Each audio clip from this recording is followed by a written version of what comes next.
and what's up? It's been a minute as I've been obviously trying to kind of recuperate a life or just be lifing, but I must go on. As we are now bordering the end of July, obviously summer is nearly done. We've got Carnival coming up, so that should be good in a couple of weeks. I wonder what the lineup is going to be, but I digress. But what I wanted to talk to you about today is China.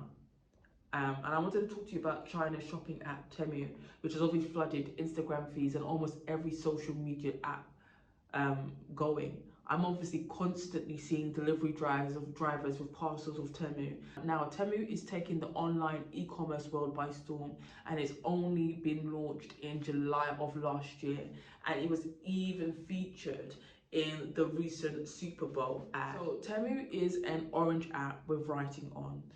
Sometimes when you are obviously scrolling through an Instagram feed, it generally would pop up as an ad. It is obviously launched in Boston, Massachusetts, but is owned by a Chinese company. Now, China is known for prominent businesses that have launched, like the likes of Alibaba, AliExpress, just to name a few. Temu is slightly different in a sense that it offers really inexpensive products, making it accessible to any and everyone. Temu's unique selling point is that it offers products relatively cheap, free shipping majority of the time, and it has its own vendors and network supply chain. This could obviously be one of the reasons why when you order from them, it takes quite a while to obviously get delivered, because they are using their own logistical network. Now, I'm talking about this because China seems to be crushing it, not just in the tech space, the social media space with the likes of TikTok and Lemonade, the car industry, but also e-commerce space and restaurants. They are showing, and you know what? They are showing no signs, absolutely no signs of slowing down anytime soon.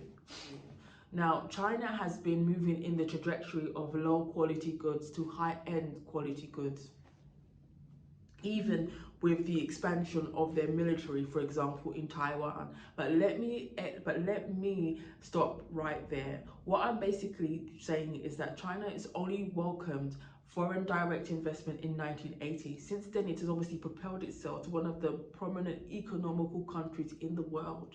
And everybody who overlooks that, well, you're not serious. China is now in other countries helping them build their infrastructure. A deeper look into the shopping app Temu and how China is a force to be reckoned with. Now, according to Harvard Business Research, 61, this approach, which never ceases to shock foreigners, guides those who are boldly fashioning a new China.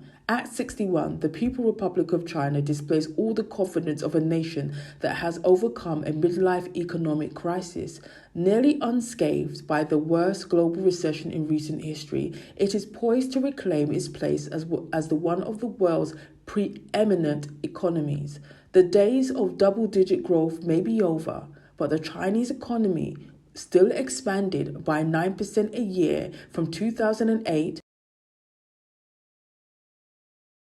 Now, going back to the shopping app Temu, it dawned on me what would be the biggest motivator for a company to reduce its prices so low. What does it really have to gain? Number one, there's no middleman. Seller to consumer access, and because they've access to the network of vendors on their platform. Secondly, reducing their prices very low. It could be argued that they're obviously utilizing the de minimis 800 US law rule, which essentially means that most goods imported valued at less than $800 enter duty-free into the United States, as long as they are packaged and addressed to an individual buyer, which means they avoid, taxes. For many years, Amazon and many Silicon Valley companies have dominated the tech space, but with the emergence of Temu, Lemonade and TikTok, that outlook could very well be different in years to come. Now, China spends a lot of money on research and design, which is R&D, and nurturing talent in-house, as well as welcoming businesses, but obviously with the conditions attached to it, into their country.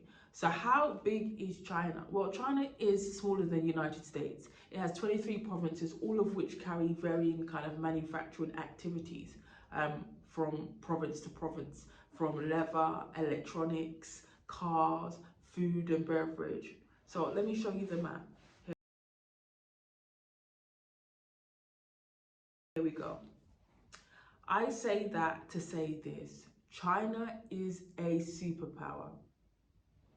And there is a lot to be learned from China, not just as a country, but as a culture of people. Peace out, until the next time.